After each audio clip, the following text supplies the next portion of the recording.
We're going to call this meeting of the Lenoir County Board of Education to order. We will recognize Mr. Harvey for the invocation. Thank you, Mr. Chairman. Let us pray. May the words spoken in this room tonight be beneficial to the students, parents, staff, and administrators in our school system. And may we be led by the guiding principle to always base our decisions on the best interests of our young people. Amen. Amen. Amen. Please join me in the Pledge of Allegiance. I pledge allegiance to the flag of the United States of America and to the republic for which it stands, one nation, under God, indivisible, with liberty and justice for all.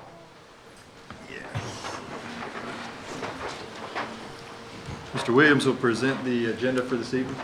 Thank you, Mr. Chairman.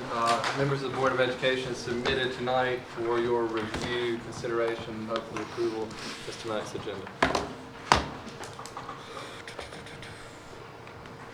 Motion to approve the board agenda as presented. Motion by Mr. Hill. Do we have a second? Second. Second to Mr. Davis. Any further discussion on the agenda for this evening? We'll call for a vote. All in favor, raise your right hand. The agenda is approved. Next session is board chair comments. Just want to thank everyone for coming out tonight. You know, we do this meeting a little early. This is actually our July meeting, but we need to go ahead and approve our interim budget tonight. So that's why we're doing it a little bit early. One of the board members did share with me that it was reported on one of the news channels that we closed the school last night. That would be news to me. We obviously did not take any action at our work meeting last night. I want to thank the board members for being here. We did have some good discussion. If you were here to hear that meeting, you'll see that we are a long way from having a definite plan on how to move forward on facilities. We did have, I thought, a very good and productive meeting last night, and we're planning to have another work session coming up where we can look at some of our options in that area. But obviously we've taken no action at this point, and we are far from really even having a plan right now about which way we're going with facilities. So we just wanted to make that clear to everyone that we've not taken any action at this point. We are committed to going through that process, being fully transparent to the public, to everyone else. We're going to have all those discussions in open meetings. If you'd like to come to the meetings, you can hear what we're talking about. You can look at what the numbers are. And you can see how the process is working. So we hope you'll do that. We'll recognize Mr. Williams for his announcement. Thank you, Mr. Chairman. It's my great pleasure to inform you that we had a very smooth close of the school year at our last board meeting. We were talking about and talking about a good end of the year spectrum and anticipating a great close of the school year. Well, I'm pleased to report to you tonight that was the case.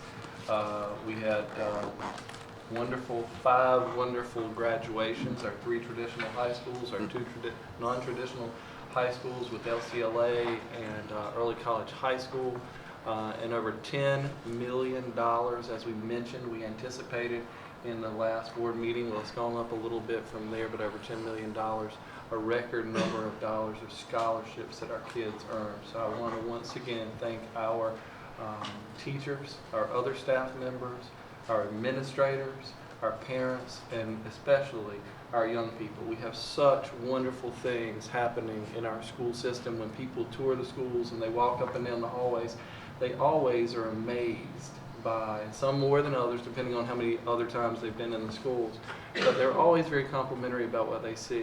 They say that the schools are well behaved, that they're quiet, orderly, the kids are engaged in meaningful learning opportunities, and they're impressed by what they're doing, from high-end STEM activities to digital learning opportunities to whatever they're engaged in. But the most impressed they are is by talking to our young people. And you have an opportunity tonight in the young person that I have the pleasure to present to you and to recognize tonight. Miss Miranda Moore is a 2017 honor graduate of South Lenoir High School. She won first place in the state of North Carolina FFA Prepared Public Speaking Competition. Now, Miranda, there's a big speech here tonight. I hope you're ready. As the state winner, Miranda will represent North Carolina in competition at the National FFA Convention in Indianapolis this fall. Now about Miranda, I want to tell you, I was talking to her principal, Mr. St. Amanda, about her at project graduation, and some other staff members there, and they were telling me great things about her. Well, I was in Lowe's Home Improvement Center, and someone was walking around talking about a student in the school system. Well, of course, my ears perked up. They were talking about Miranda at South Lenoir. They're very complimentary. That's a completely random comment from out there, and I share it with you for two reasons: because it was great and because it happened to be true. We're proud of you, Miranda. We'll ask you to come forward at this time. We'll give you a round of applause, and we have a certificate for you. I'll ask our board chair and vice chair to come forward as well.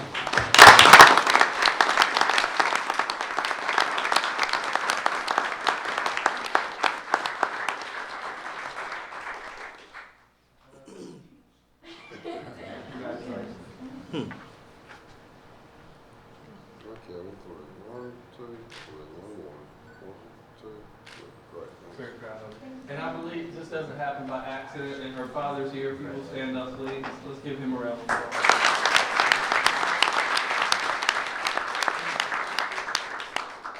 And thank you also to the South and North staff members. We have the FFA team here from South and North High School. Ms. Smith, Mr. Noble, thank you for what you're doing. Mr. Stater, man, great job. This concludes my report, Chairman. All right. Thank you, Mr. Williams.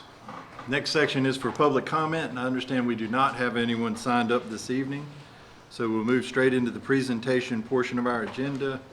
Ms. Herring is going to give us an update on our STEM camp. Yes, so good evening, everyone. Good evening. We wanted to take an opportunity, since our STEM camps have gotten started. We've had a week and 2 days now of programming, and it's going really well. And just wanted to give you an update on how we're doing. So we've worked in collaboration this year with 4-H. So some of the camps that we're offering are through the 4-H, and then some are our STEM programming. As of right now, we have 280 students, different students signed up for our camps. 100 of those 280 are signed up for programming for 6 straight weeks. These are the camps that are just this week, that just started this week. We have Robotastic Robotics, which is robotics for upper elementary students. We have the Dash and Dots Robotics, which is for K2 children. Make It Come Alive is a week-long camp on 3D printing. Be a Better Bone Builder is offered through 4-H. And iSTEM, USTEM, We All STEM started this week. And that is one of our camps that goes continuously for 6 weeks and is paired with our Teach for America Summer School that we're going to give you an update on tonight. But the iSTEM, USTEM, We All STEM is the afternoon programming for students who are in the TFA camp in the mornings. The rest of the summer, these are our offerings. We offer a camp on coding. We call it Code It. 4-H is going to offer exploring farm animals. We're offering a camp called Get Your Hands Dirty, and it's all about gardening and farming, and they're using the beds at Continuous Savannah School for that. The Invention Project, that's for our 6th through 9th grade students. It's an engineering camp. The Magic of Electricity is being offered through 4-H. Science Olympiad camps, because you know all of our schools have Science Olympiad teams, and so this is an opportunity for the students on their school Science Olympiad teams to get a start this summer practicing on events. And 4-H is offering the We Do Robotics Lego camp. So you can see there's a tremendous amount of programming. Our district objectives have always been the same with regards to our STEM summer camps. We want to provide our students with rigor. We want our students to have year-long learning. We want to make sure our camps are bridging any gaps, that they're supporting our students, and that it provides our teachers who participate training that they can take back to their classrooms. This year, we reported to you earlier in this school year that the STEM summer camps are being funded this year, next year, 2017, 18, and 19, through a Burroughs Welcome Grant in the amount of $165,000. That amount is split over the 3 years, so it's not $165,000 each summer. That would be amazing, but it is. But it is split 3 ways, and that's going very, very well. And of course, course, our vision has always been to provide stimulating and exciting hands-on activities to expand young minds year-round in Lenore County. And we have asked our co-directors, Ms. Nicole Hathaway and Ms. Becky Hines, they created a video for us that I'm going to show you in iMovie of students just today at camp. And the sound isn't that great, so I'm going to apologize in advance, but the kids are so cute, it doesn't matter. Let me get it up for you.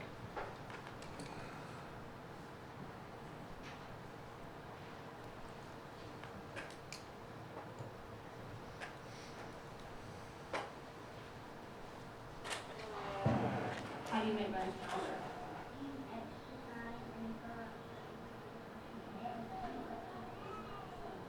So what's your favorite part been about this week?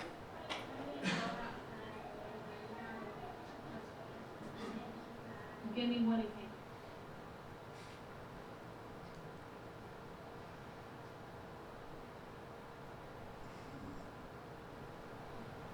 What do y'all think learning about robots will help you do women?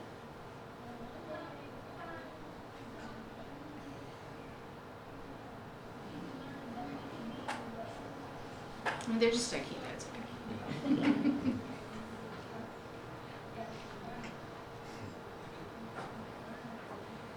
Mr. Neal on the right does say that the camp is helping him work for NASA one day. You can't hear that, that's what What he's have you saying. learned about building robots or anything else?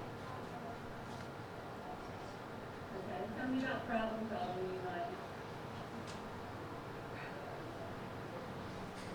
This is the Robotastic Robotics. This is their upper elementary students. And they build those robots. All of them look a little different. Alright.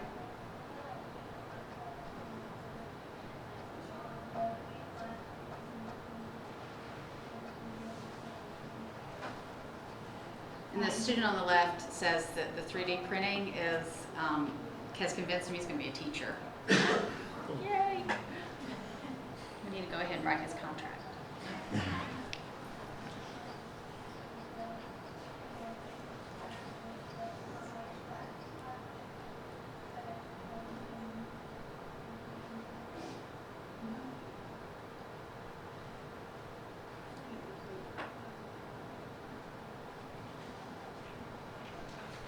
I can't hear, I'm so sorry.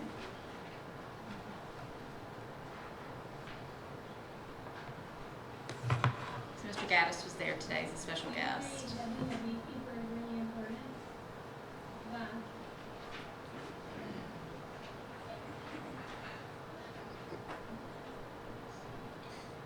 Eli, what do you want to say about why bees are important?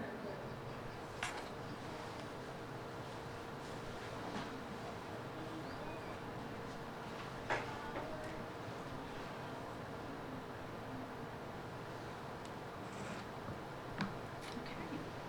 Thank you, everybody. Appreciate it.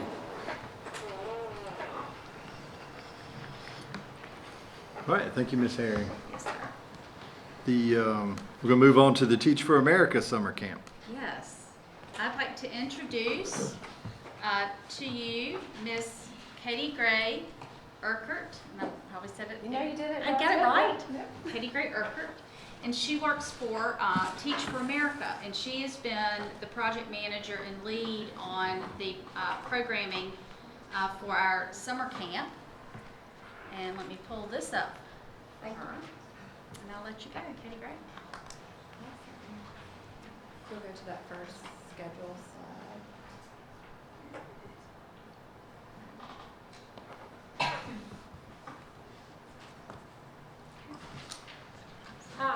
So, Teach for America's vision is that one day all children in this nation will have the opportunity to attain an excellent education, and that is the thing that is at the forefront of our minds every day as we run the summer school programming. So this is our student schedule. You'll notice that it looks very much like a normal school day with breakfast and lunch, a 90-minute reading block, and a 90-minute math block for every student. Right now, we have 280 students enrolled who are entering first through entering sixth grade. They are taught by 36 of our core members who are also using, they receive their teacher training in the afternoon, and I'll talk about that a little bit in a minute. The curriculum that we've chosen for the summer is based on the most challenging and frequently tested standards from the grade that they just completed, so that we're creating a bridge between school year and summer and school year so that their learning is continuous throughout the summer.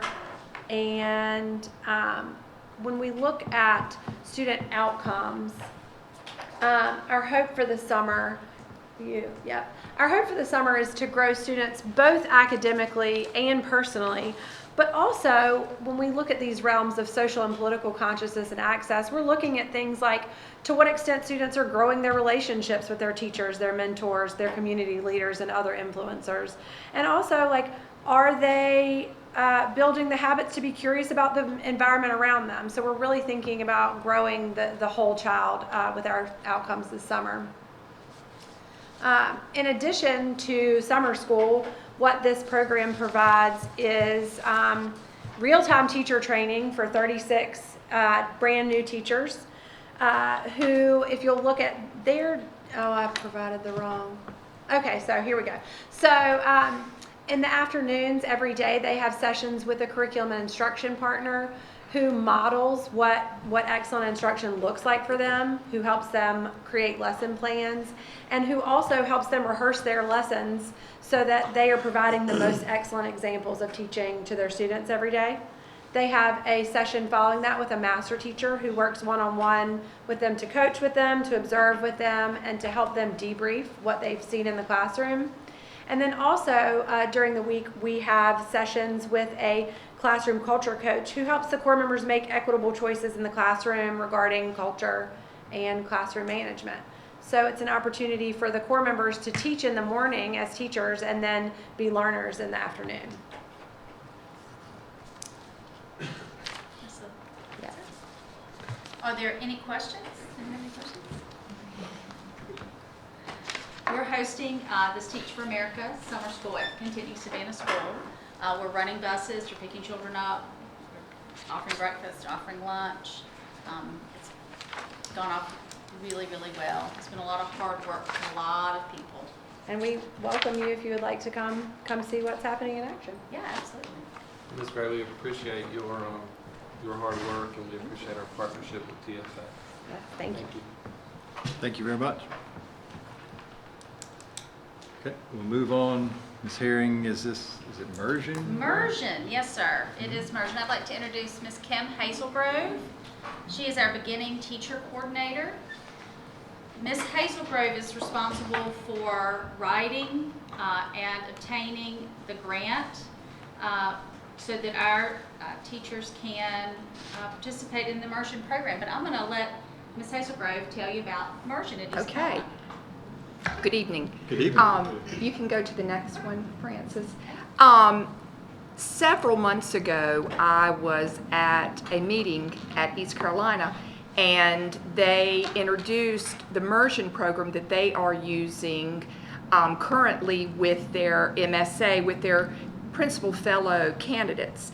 And so I watched, and it is unlike anything I had ever seen. It is an immersive learning experience that provides participants a safe space in which to practice classroom management techniques with an opportunity to get direct feedback.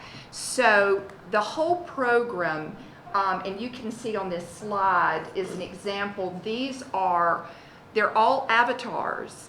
And the program, it's amazing. So when I saw it, and I saw they showed a clip of the avatars in action, and there is actually someone at East Carolina that is providing all real-time responses. The avatars talk, and then you've got a person, a teacher, that is able to interact with real-time feedback, and it was just amazing. So I thought at the time, what a wonderful opportunity that would be if we were able to get this program to use with lateral entry teachers. You can go to the next slide. And in the last 10 years, Lenoir County Schools, we've seen a dramatic increase in the number of lateral entry teachers. 5 years ago, 11% of our beginning teachers were lateral entry. This year, 60% of the first year teachers in Lenoir County were lateral entry. So, my thought was that immersion, since lateral entry teachers have no classroom experience before they begin teaching, I thought that this would be a wonderful opportunity to provide them training, real-time coaching, and just it would enable us to offer another level of support to lateral entry teachers. So my thinking was that we could offer more support in the hopes that they would feel more confident, have a little more experience, and student achievement would be increased, student proficiency would increase, and then we would also, I hope, have the opportunity to retain more of our lateral entry teachers. So we are going to, we got the grant, and we are going to have the avatars, and I hope that, I hope it will be successful. I think it will be. I would love for y'all to come, and I will send you the schedule of when the avatars will be here, and I would love to have you come and sit in. I think it's going to be exciting. Not only do they have student avatars, but they also have avatars that are parents. So the teacher could experience and practice what a parent-teacher conference looks like. There are also principal avatars, and so the teacher could experience what it's like to have a conference with the principal. I think it's going to be wonderful. It's going to be unlike any training we've ever been able to offer before, and lateral entry teachers don't know it yet, but they're going to be really excited about it. So we'll see. We'll see. I think that East Carolina, Dr. Hayes, the new dean, brought this. He used it in Florida at the School of Education in Florida, and has brought it with him to East Carolina, and so so we're excited. So come and see. So it is really fun because the avatars in the class, correct me if I'm wrong, are actually, they are the MSA students. They're the ones that are behind the avatars. And so when the lateral entry teacher is giving this practice lesson to this class of avatars, one of them, puts his head down on the desk, and the other one groans, and the other one throws something. Or pulls his cell phone Yeah, out. and so it gives mean, the it's lateral great. entry teacher an opportunity to have Right. a real life experience, not for the first time in a classroom. Exactly, and in a non-threatening, and then it also gives other lateral entry teachers an opportunity to coach and say, well, what if you had tried this, or what, maybe this would work, or so. I mean, I think it's going to be great. I'm really excited about it. Do you have any questions from Ms. You Hazelwood? said first year, All lateral entry teachers. first and second year? First, second, and third. All lateral entry teachers. And my plan is to do it in smaller groups. I'll do elementary, and then middle school, and then high school. So, Do they have superintendent and board member avatars? you know what? That is the best idea. I will take that idea. I didn't hear that. I was a little disappointed. Superintendent walks in your room, what do you do? Absolutely. Good luck. Is that this summer? Pardon? Will the training take place this summer? It will start when school When starts. school starts? School starts. Just a little bit of extra support for lateral entry teachers. Send the avatar to the board meeting. Does anyone have any questions for Ms. Hazelgrove? I think you need to video some of those sessions so we can watch them. Yeah, That's I it. will. I'm sure you can tape them. I will, Yeah. sure. Great. Okay. Great. Any other questions for Ms. Hazelgrove tonight? And we thank you for bringing Thank you. bringing it to our attention. Okay. Let's go on to an update on our Read to Achieve camp. Okay, thank you. I'd like to introduce Mr. Brian Yarborough, Ms. Holly Ball. They are the administrators at our 2 Read to Achieve sites this summer. Mr. Yarborough is the administrator at Northwest Elementary, and Ms. Ball is the administrator at Southwood Elementary. And they have worked very, very hard to get these 2 sites up and running, and we'd like to give you an opportunity to hear how our Read to Achieve camps are going. So, Ms. Hall and Mr. Yarborough. Good evening. Good evening. The Read to Achieve program started by the state in 2012. It was originally designed to try to increase reading scores in grades K through 3, and the plan was to create new teaching techniques, and along with going with the new techniques and the tested techniques they've had, they also wanted to do a continuous monitoring of student progress a little bit along the way to make sure that instead of waiting till the very end, have periodic assessments along the way to kind of chart where they are, and if they fall behind earlier during the year, they could kind of stop and intervene along the way. And at the end, if needed, have interventions to try to get everybody back up to speed. So in 2014, their 3rd grade Read to Achieve camps started during the summer. And during that time, there's remediation taking place. And in 2016, last summer, 1st and 2nd grades were added. During the camp, there's different teaching activities that are done. We try to make it interesting for the students and try to diversify the different activities so they find it interesting. But during that camp, there are different opportunities they have to show proficiency in their reading. Students who go to these camps are students who tested below proficient on the state 3rd grade test.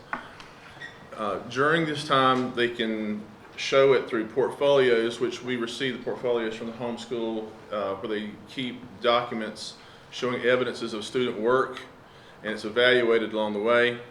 We also used DIBELS, which is a one-on-one individual assessment where the student would read to a trained teacher who will score the reading ability. And if they can score high enough on that, then they're shown proficient. And also at the end, if necessary, they can retake the 3rd grade test assessment. And so at the end, if students still don't pass, they can either be retained in the 3rd grade or they can be promoted to the 4th grade and placed into transitional classes where they still, they'll be doing 4th grade work, but they'll be receiving intensive interventions and monitoring, and then they will be reassessed later on during that school year. So we want to make sure that we do everything we can to get them up to speed early so they will perform better as they get into 4th, 5th, 6th grade and on up into high school. At Northwest, where I am, part of the bottom of the slide is cut off there, but we have, sorry, I have to put on my reading glasses here. At Northwest, we have 14 teachers, 3 Hill Wrap teachers who are, they go through special training for the types of remediation that they do with the small groups of students. We have 8 teacher assistants and 1 digital learning specialist to assist with technology and iPads that we use. This year, as of today, we have 60 1st graders enrolled, 47 2nd graders, and 58 3rd graders. At our campus, we have students from Catania, Savannah, LaGrange, Northeast, and Northwest elementary schools. And I'm at the Southwood camp. And at the Southwood camp, I have 12 teachers. I have 2 Hill Wrap teachers, which is our specially trained teachers to do the Hill Wrap program, 9 teacher assistants, and 1 digital learning specialist. Our students, as of today, we have 61 1st graders, 30 second graders, and 37 third graders attending. This includes my schools that are coming to Southwood are Banks, Mouse Hill, Pink Hills, Southeast, and Southwood. During the Read to Achieve camp, we do provide curriculum to our students. One thing is the Hill Wrap program, which Mr. Yarbrough kind of touched on. It's a structured intervention program that we use that the teachers have to be trained in. And what it does is it helps to improve reading comprehension, fluency, vocabulary, phonics for the children. We also use Waterford, which is a personalized learning software. Our teachers, it is mandated that they use at least 30 to 45 minutes per day of Waterford. This program adapts automatically to the students and places them where they are ability-wise for what they can handle. We also utilize the reading, the Ready Common Core Reading Instruction curriculum, which is put out by Curriculum Associates, as well as the Phonics for Reading. It's also put out by Curriculum Associates. The Ready Common Core Reading Instruction has informational text lessons, and this gives our teachers the ability to incorporate that reading comprehension, writing, and also some test-taking strategies that they will definitely need when they have to take, if they have to take that third grade test at the end of July. The Phonics for Reading, it addresses the elements of reading instruction, phonics, vocabulary, fluency, and also comprehension. We use it in 1st and 2nd grade. The Ready Common Core Reading Instruction is used in 3rd grade. We also utilize Kahoot quizzes, Quizlet Live. All of this are formative assessment tools, so it allows our teachers to be able to get that instant feedback from that lesson that day of how their students are progressing. We also have some other interesting programs we use. One is the Seeds of Science, Roots of Reading. It kind of helps bring out some other things other than just like reading fiction or things like this. This particular program that we use is very much of a hands-on, it's a good reinforcer for the students. Mr. Updegrove at our school uses this where a lot of times he'll show a very brief brain pop video, which is an animated instructional video that kind of gives a good overview and gives them a good concept background of whatever the topic is that they're studying. And then they read a nonfiction article that sets up the day's lesson. It gives background. Say, for example, if they're learning, like today, they were building electrical circuits. So they learn about electricity and how circuits work and that kind of thing. And so it kind of leans more towards technical reading rather than just nonfiction, things that they would need to know later on. It helps them learn how to follow instructions, how to make things work. And like in today's lesson, when they were going through making circuits, when they couldn't get it to work properly, they, their light didn't light up, they said, okay, well, something's wrong, so they have to go back and check further. Okay, where did I mess up? So I didn't read something right. And so it kind of makes them check themselves and go back and figure out their mistakes on their own and correct it so the light would come on with the electrical circuit. Some teachers will use book studies. Miss Stanley in her 1st grade class today, they were doing a comparison of, I think it was Little Red Riding Hood or something, one of the stories, and they had 2 different versions of it, and as they read, they compared the 2 versions, and they were how is this version different from the other one? And then they do little writing prompts, comparing the details and doing things to develop critical thinking skills and reading comprehension, their phonics and their language with that. Miss Dawson Chadwick, for example, today she was using the Storyline Online, which is a group of videos that are where it has like illustrations, but they have actors that are well-known actors reading the story, and as they go through, there are supplementary curriculum materials developed by specialists who develop the curriculum around the story and make it where the students learn the parts of the material and how to understand and break the things down, but they're still being entertained by the video they're watching. So, and this is just a sample of some of the things that they do. There's other activities that the teachers will use, but these are some of the ones that are used. Our daily calendar or schedule, however you want to say it, they vary a little bit. We try to give the different grade levels a little bit of leeway to adapt to work around their particular curriculum, because each grade level, they have different materials to use, they have different ways of teaching. So they may alter this a little bit, but basically this is the way it's set up, where they have 3 different sessions.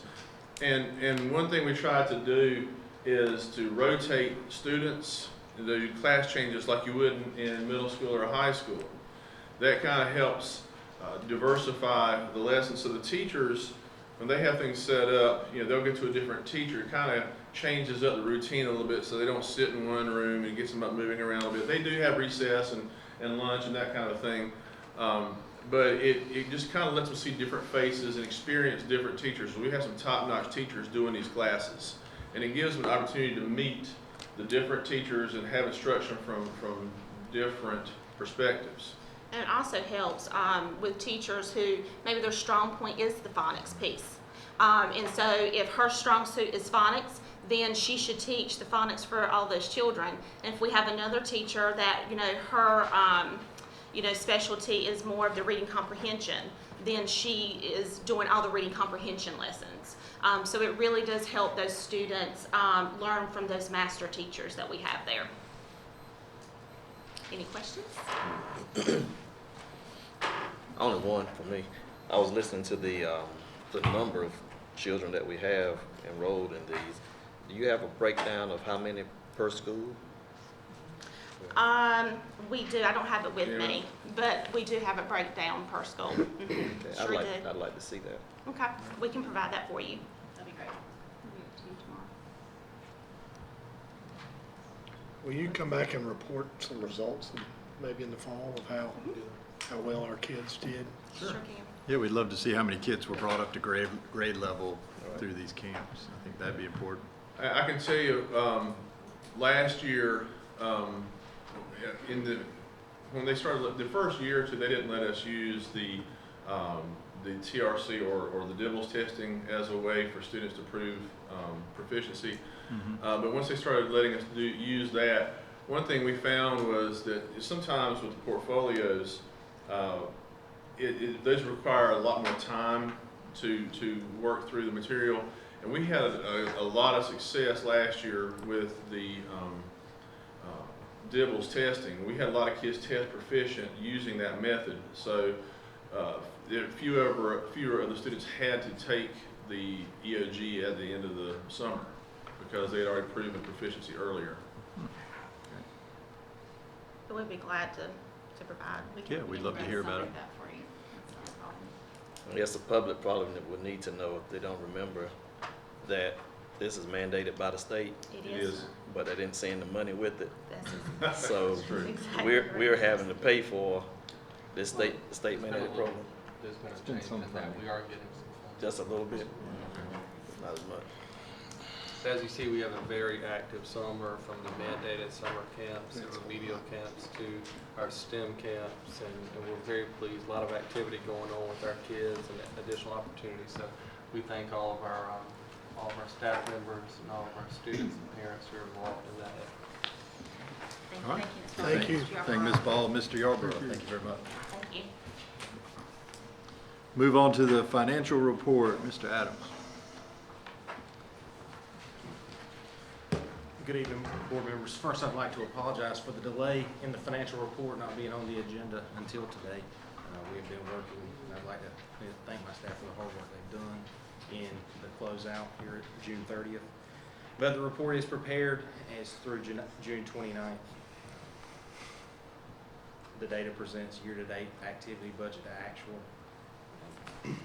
It does not include all modified accrual adjusting entries that'll be prepared throughout the audit and the year-end process.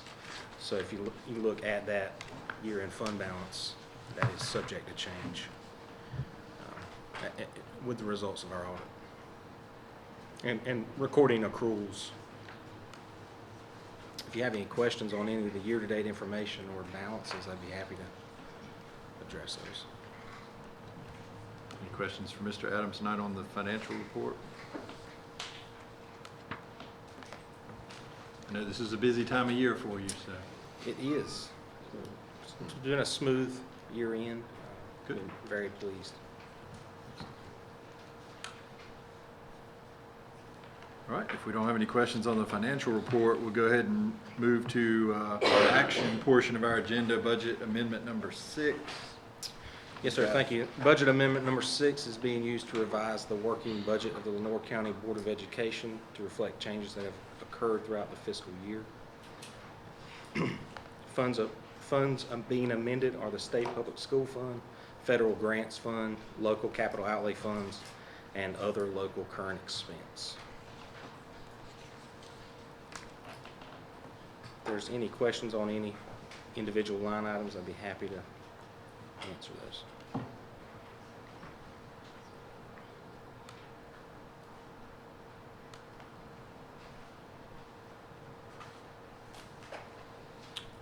Any questions on budget amendment number 6? If not, we'll entertain a motion to approve it. Motion to approve the budget amendment number 6 as presented. All right, motion by Mr. Hill. Do we have a second? Second. Second by Mr. Smith. Any further discussion about budget amendment number 6? If not, we'll call for a vote. All in favor, raise your right hand. It is approved. We'll move on to the interim budget resolution. Mr. Adams.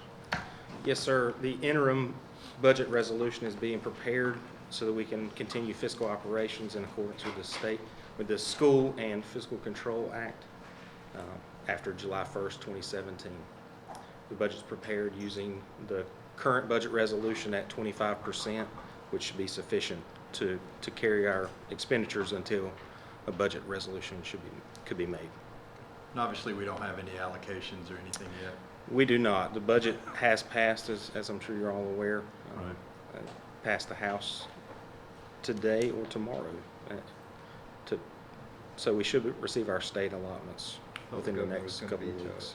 He did veto it? So now they're He did. overriding the veto? Sorry.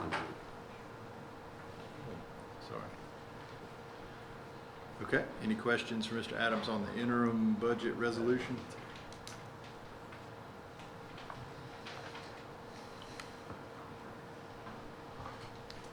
And we'll entertain a motion to approve. Motion to approve the 2017-18 interim budget resolution as presented. All right, motion by Mr. Hill. Do we have a second? Second. Second by Mr. King. Any further discussion on the interim budget resolution for 2017-2018 school year? All right, then we'll call for a vote. All in favor, raise your right hand. It is approved. Thank you. Thank you, Mr. Adams, for your hard work on keeping the doors open. Lights on. Lights on, doors open, air conditioning on. We'll move into the Career and Technical Education State Federal Funding Application. Good Ms. evening. Jones. Good evening. I'd like to ask for approval for the 2017-18 application for state and federal funding of the Career and Technical Education Program. The application has to be submitted to DPI in order to receive and use the state and federal funds and services.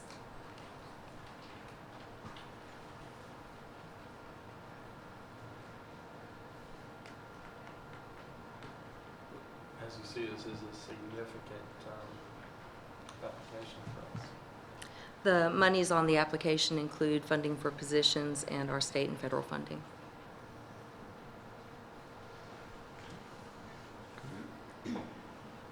Move to approve the technical education state and federal funding application. All right. Motion to approve by Mr. Smith. Do we have a second? Second. Second by Mr. Davis. Any further questions or discussion regarding the Career and Technical Education funding application? If not, we'll call for a vote. All in favor, raise your right hand. It is approved. Thank you. Good luck. I hope they grant our funding. Thank you very much. Next item is fees, fines, and charges. Ms. Harry. Thank you, Mr. Chairman. I presented to you the fees, fines, and charges for each grade span, elementary, middle, and high school for the 17-18 school year for your approval. Principals were able to give feedback and to look over these fees, fines, and charges, and these are the ones they agree. Is this an increase, a decrease? It's Exactly the same as last year? The only Okay. difference is in middle school, it's $3 admission to all sports games instead of 2. And was part of the conversation when we elected to include 6th grade athletics. Has there not previously been a charge for middle school? $2. $2. For students. It's been a while since we were at that level. Okay. That's the only difference out of all 3. And I will draw your attention, with permission, Mr. Chairman, Yes, sir. to one item on this list that we routinely discuss each year when we do this, and that is the parking lot fee at the high school. Parking charge for students at the high school. Our high school principals have been doing a great job in being diligent, and we've been working with them and policing that, making sure that those funds that were generated for the purpose of maintaining our parking lots are doing that. And they're specifically spent on things like striping the parking lots and the spaces and patching potholes and such. So direct expenditures for that. Let me have the Mr. Hill, privilege. go Yeah, ahead. If you may, let me have the privilege to approve the fines, fees, and charges for the 2017-18 school year. All right, we have a motion by Mr. Hill to approve the fees, fines, and charges as presented. We have a second? Second by Mr. Woods. Any further discussion? Yeah, I have a question. Yes, sir. The parking fines for student parking violations, what type of fines are those? $10. $10. I know how much. Say what type? What times? Well, if you park on campus without a parking pass, or if you park in a location that's not appropriate, it's been designated for student parking. Do we collect any money on that for Our that? high school principals are here, Mr. Sandman. Do we get any money for that? I can just speak myself, we very rarely enforce that. If we have to tell somebody multiple times that you're not parking on campus properly or you're parking in a space that's not designated to you, then we do it times. That's only rarely we do that anything. We do a spot check a couple times a year, but unless it's raining, that's not an issue. Yeah, I didn't figure we would collect much on that. Okay. Any further discussion? All right, we will call for a vote. All in favor of approving the fees, fines, and charges for next year, raise your right hand. They are approved. Thank you, Ms. Harry. Yes, sir. Next item is about 15 policy revisions. These were, this is Mr. Williams. Thank you, Mr. Chairman. You see tonight submitted for your consideration and approval are the policy revisions presented at the last meeting for your initial review. It's from the School Boards Association, policies to lead schools subscription that we maintain, and most of these are in response to recent legislative action. They were tabled at the last meeting for study with action to be taken at this meeting. And I had a quick question. There was a policy as the use of the automated phone and text messaging. Is this consistent with the way we're actually using that now? This is not going to require a change in the way we've been doing it? Okay. As I was reading through these, there was some of them I couldn't find where they did any corrections on. Most of it's just updating to make sure we're in compliance with Okay. the law as changed with the mandated by recent legislative changes. I did see a lot of mark-throughs on general statutes. Mhm. Yeah, anytime the legislature makes a statutory change, even if it's a number change, then they have to go back in the policies and revise the citations. So, anyway, we'll entertain a motion to approve the policies. Motion to approve the policy revision as presented. All right, motion by Mr. Hill. Do we have a second? Second. Was that Mr. King? All right, any further discussion on the policy provisions as presented? If not, we'll call for a vote. All in favor, raise your right hand. They are approved. Next item is an out-of-state field trip. Yes, sir. Mr. Pedro Sanchez with our Migrant Education Program is requesting to take a group of students to WonderWorks in Myrtle Beach, South Carolina for an exhibit that is about Nikola Tesla. He was an inventor of the Tesla cars, an inventor, an electrical engineer, mechanical engineer, physicist, futurist. But there's an exhibit there that he would like to take his students to on July 27th. He's respectfully requesting permission to do so. Move to approve the migrant field trip. Motion to approve by Mr. Anderson. Do we have a second? Second. Second by Mr. Hill. All in favor of approving the out-of-state field trip, raise your right hand. It is approved. Thank you. And we have some surplus property, Mr. Harvey. Yes, thank you, Mr. Chairman. The attached items have met and exceeded their life expectancy. I respectfully ask that you deem these items as surplus for sale with the proceeds returned to the technology department. So what's the status of all these computers? Are these like Windows 95 or? Jump. Sorry. Jump. Well, there's such a thing as obsolete, and then there's well beyond, and these would all qualify. It's well beyond. We get through this. I think I see a manual typewriter in there. Yeah, I see that. It is electronic. Is that electronic typewriter? Okay. Do we have a motion to dispose of that surplus property? So moved. Motion by Mr. Davis. Do we have a second? Second. Second by Mr. Hill. All in favor of disposal of the surplus property, raise your right hand.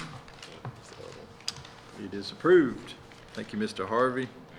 We'll now entertain a motion to go into closed session. I move that Lenore County Board of Education go into closed session under North Carolina General Statute 143-13.11, excuse me, 143-318.11, to prevent disclosure of confidential personnel files, to consult with the board's attorney in order to preserve the attorney-client privilege and to consider matters related to additional employment of the individual employee.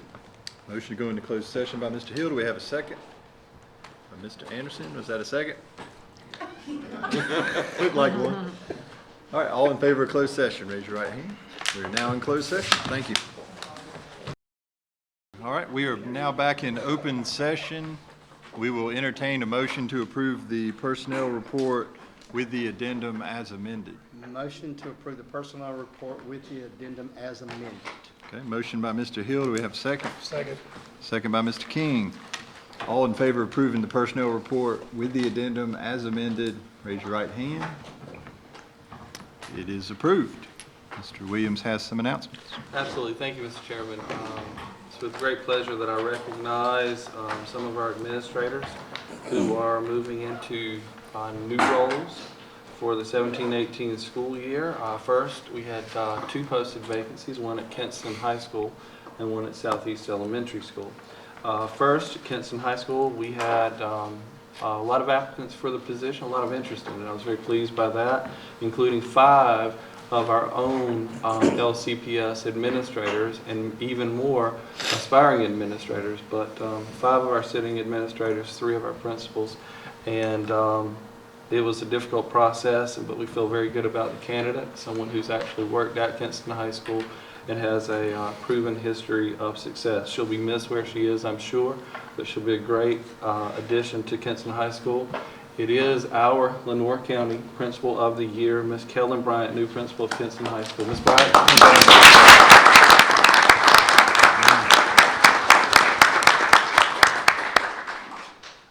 At Banks Elementary School, we had selected a new principal of Banks, and that changed today. And so we're flexible. We have had a Plan B, and the Plan B is the intern, principal fellow intern, who's been there all year. Ms. Crystal Carlisle will be the interim principal at Banks Elementary, and we will start the search process immediately. And by the next board meeting, we'll have a name on there for the principal of Banks Elementary. So congratulations. Ms. Carlisle, could you stand, please?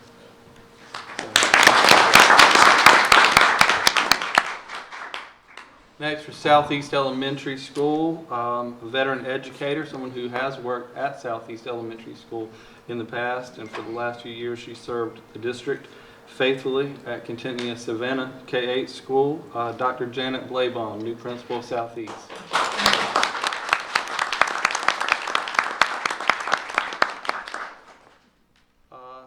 Next, a vacancy that was not posted, Rochelle Middle School. We have one of our other principals transferring to Rochelle. We think she'll do a great job. She wanted to be with us tonight, and she sends her best. She's out of state on a trip, but Ms. Felicia Solomon will move to Rochelle Middle School from Northeast Elementary. So congratulations to Ms. Solomon. Northeast, we will begin the interview process immediately for the new principal there, and that principal will be named hopefully on the next at the next board meeting. We'll bring that name to you.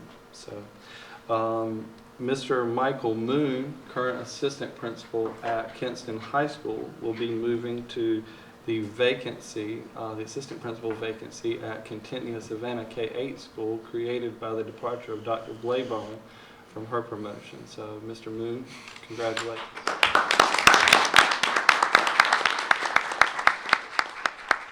Congratulations to all of our administrators on their moves. We're looking forward to a great 2017-2018. Thank you, Mr. Chairman. Thank you, Mr. Williams. Do we have a motion to adjourn? Motion by Mr. Anderson to adjourn. Do we have a second? Second by Mr. Davis. All in favor of adjourn, raise your right hand. We are now adjourned. Thank you very much.